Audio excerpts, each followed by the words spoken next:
Greetings. My name is Juan Jose Faria Briceño.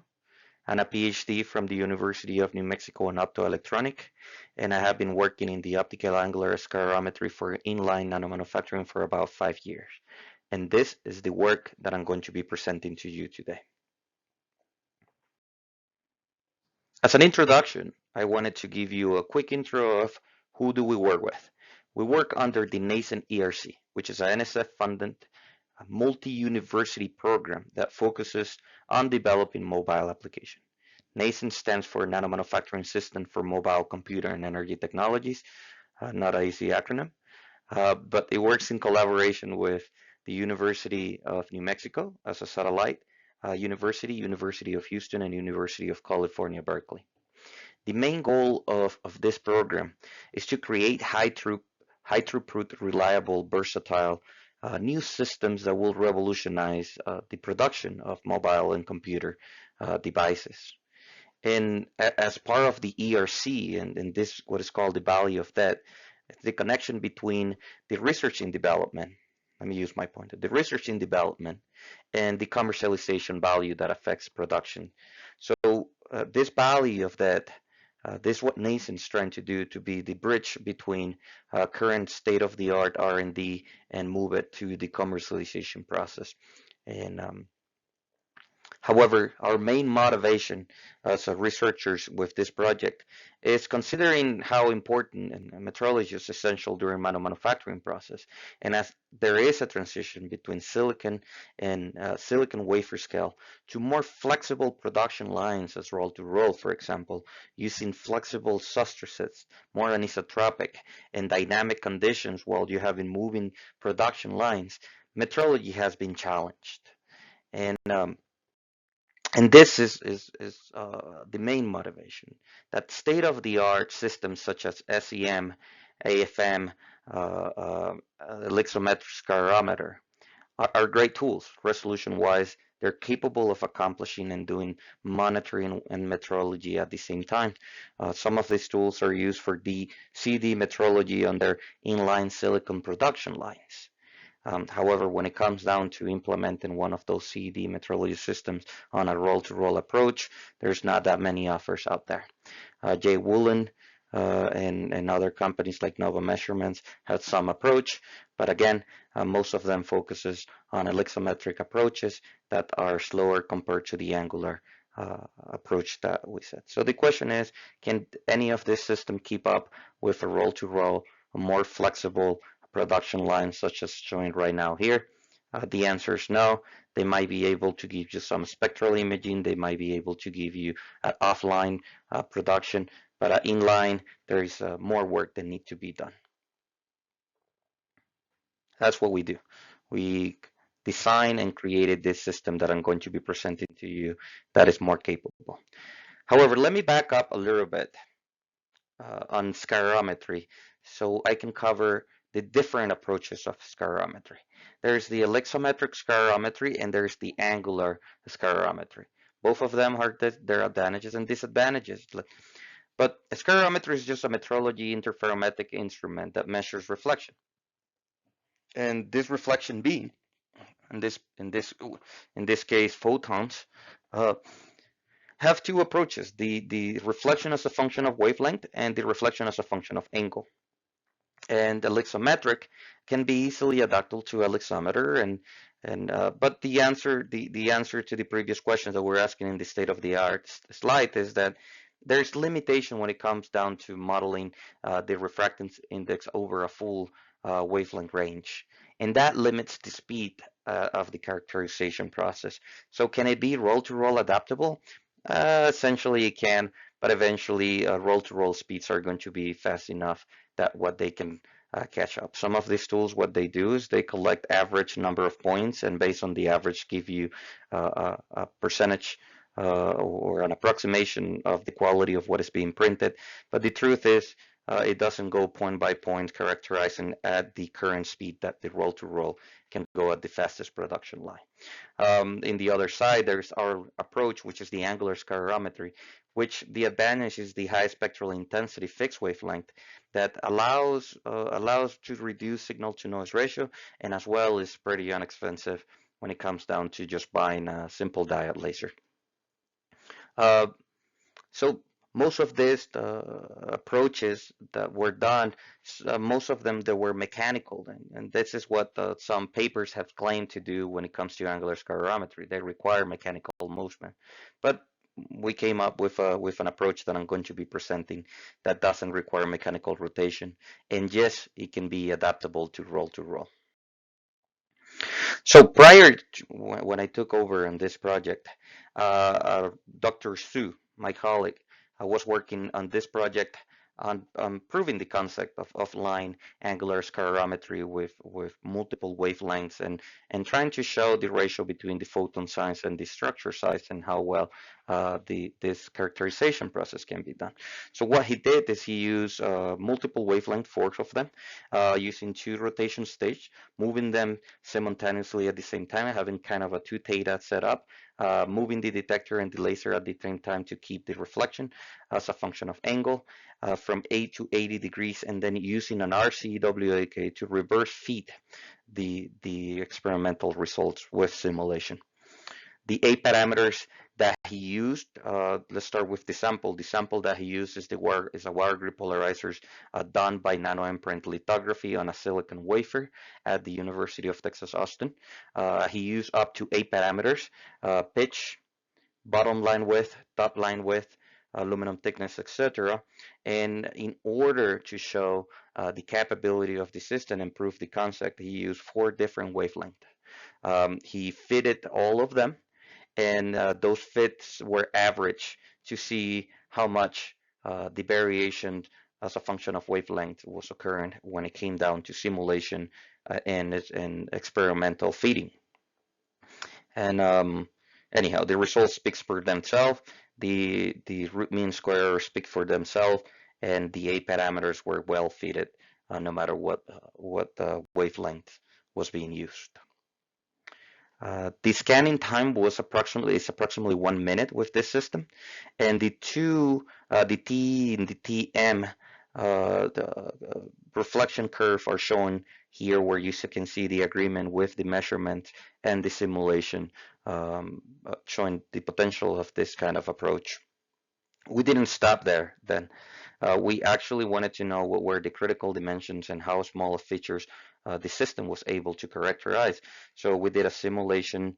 We published this in AIP early to 2020, last year, and about a year ago. And what we did is we compared the optical nose signal with the actual signal, reflection signal that we're getting using both polarization. And by varying 5% decrements of the structural parameters, we were able to see how the intensity of the signal compared to the optical noise was, and based on that, we were able to determine for wire grid polarizers features as small as 20 nanometers, and for photoresist features as small as 24 nanometers.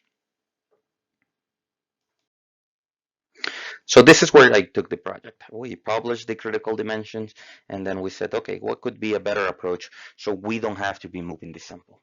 As offline shows great potential for fitting and everything, it's not a system that cannot be implemented or inline manufacturing tools, neither for sheet to sheet, neither roll to roll, none of them, because you have to clip a portion of the sample and put it on it. So this was the first approach that I designed, where we still use the 405 nanometer laser. We went through a series of polarization control, TEM. We changed the beam dimensions from the laser to more in the micrometer scale, and we move rapidly with a resonance scanner at 2.5 to obtain, after a collimation using an acylindrical lens, a spherical lens, sorry, and then after the collimation with a series of flat mirrors, we were able to come normal depending on the incident angle of the parabolic mirrors and focus at the web. The parabolas are 2 inches. The distance between the The focal length is approximately 10 centimeters. The distance between what is the clearance between the web and our system is approximately 2.54 centimeters. The initial angular range is 28.40 and the final angular range is 50, giving us approximately 30 degrees. And the spot size space changes slightly as a function of angle, where you can see that at 28 was more in the 160 micrometers and the 60 is approximately 300. The effective NA is the beam NA and the overall optical NA ratio, and gave us a total number of resolvable points of 130 throughout the 30 degrees. This approach, this is how it looks in the lab, where you can see the focus and lens depolarization, the mirror collimate the beam with the lens, and we go through the process that I was showing you. However, this ideally is how we would like to be looking on top of the web. And here is our second design. This is the second scatterometer, and the reason why we changed some of the approach was because the clearance was an issue coming and considering the vertical vibration that can be incorporated in a production line. If you're in a sheet-to-sheet or you're in a roll-to-roll, you want to control that as much. With this new design, we were able to also increase the angular range, get rid of the clearance issue separated from the web, and increase the speed. The system is essentially the same as previously shown on the 2.5 kilohertz. We have a 405 nanometer laser, goes through a polarizer control for TE and TM. We focus the beam changing the dimensions from in the millimeter range to the micrometer using a set of flat mirrors. We sweep the beam at high speed with collimate, and then it goes through a set of flat mirrors before it focuses at the moving spot that is going to be underneath. Call it sheet to sheet or roll to roll. The spot size is slightly changed from the previous design. Now it's approximately 100 to 200 micrometers.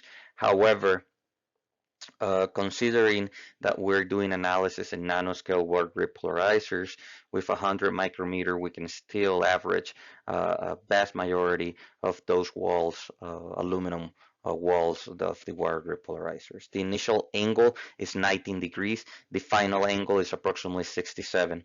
The effective NA was calculated based on the ratio of the beam NA and the overall optical NA. And the inverse of that value gave us the total number of resolvable points. And this design not only is a better approach for getting rid of the clearance issue, but it come down to be less space required. And we all know, gravity is not the best friend of any engineer. So this is how actually the system looks in the lab, hanging in the air. And all the components that you see, this aluminum 6061 machine stages were done accordingly to the vertical loads of each of those commercially available stages were purchased for the system. So some of the experimental results, we first started with static conditions. So we wanted to do some kind of alexometric approach with a thin film calculation and some kind of a scatterometry approach where you can have critical dimensions. For the first example that I'm showing you here is the thermally grown oxide. We compare with simulation the inline first approach and the second inline 8.0, where you can see the agreement of our results. And the fits, comparing it with alexometry, are all in the angstrom scale of precision. Also, the root mean square errors are all in the 10 to the negative 3. This one, the 8.0 kilohertz gave us 10 to the negative 2. However, considering how well the agreement is between the two traces, it's clear that the experimental and the simulation are well done. This was published in JVST about a year and a half ago. Also, we wanted to check under static condition some aluminum undercut lines, and that is what you see here. This is how it looks in the SEM, and all the three structures, the 2.5, the 8, and the offline, seeing the agreement of all three. Clearly, there's no question of the characterization capabilities that we offer with the inline scatterometer. Then after we had some dynamic calculations, then we wanted to move to more, after we had static calculation, we wanted to move to dynamic calculations. And we needed to kind of mimic a similar movement of a web or a sheet or something that is moving underneath our system. The way that this was accomplished was using a reciprocal actuator. The reciprocal actuator had a periodicity of 300 millisecond, and I machined the reciprocal actuators on a stage with no vertical movement or vibration, and it was going back and forth using a reference signal while we block the laser beam.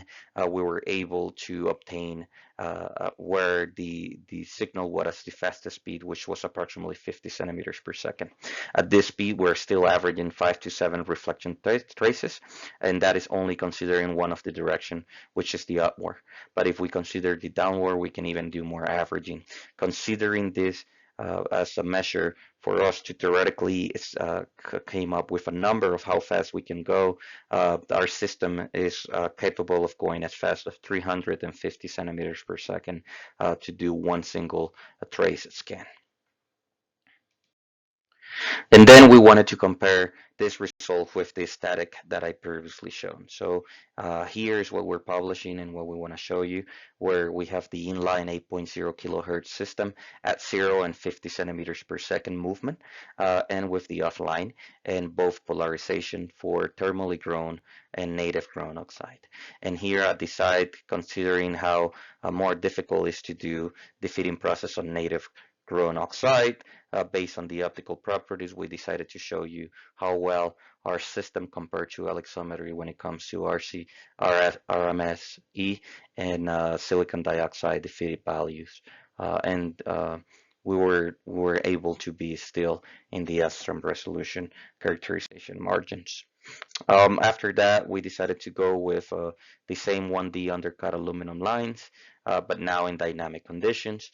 We have static offline and the 50. And clearly you can see here how the three compare to each other. And the fit is what is probably is more important here. While you see a pitch in the 500 nanometers on the SEM, which is always done by visually selecting the place that we believe is where start. We don't get an actual fit value where we can with our approach. And these are all the values that I fitted: the pitch, the arc height, the arc width, and the aluminum height and the aluminum width, showing great results. So overall, in summary, we have demonstrated 8.0 kilohertz inline angular scatterometer system, can do flat 1D and 2D patterns. Sadly, I was not able to show you the 2D because time was restricted to how much I could have present. However, we have demonstrated our system also in 2D pattern surfaces as well. We demonstrated experimentally as fast as 50 centimeters per second with an angular range of 50 degrees with a center angle from 0 to 90 depending on the structure that is being analyzed. Also, it can go as fast as 350 centimeters per second. That is how fast the system can go, still being able to characterize one trace. The trace speed is approximately characterization time is approximately 45 microsecond, which is about 1,000 times faster than any commercially available characterization roll-to-roll metrology system. This, as I mentioned previously, we're in the process of the commercialization of this technology. Multiple patents have been applied and filed. We are going to be installing this system in collaboration with Emerson and Renwick at the University of Texas coming up soon. Emerson and Renwick is one of the oldest roll-to-roll manufacturing in the world. We have done the National Eye Corp, understanding our place in the market, and there is a lot of potential with this kind of technology. And now we already submitted the PFI in partnership for commercialization with the NSF. With those fundings, we're going to be working on creating a user interface and a data collection user system, that software system that is going to be combined with the hardware for MVP that is going to be entering the market. I want to acknowledge my advisor, and at this point, my colleague, Dr. Professor Burek, the people that I collaborate with at Texas, Dr. Singhal and Dr. Srinivasan, and Sasha, postdoctoral fellow co-inventor of and the NSF, who give the funds. Thank you very much for your attention. And if you have any question, please send me an email to my UNM address shown on this slide. Thank you very much.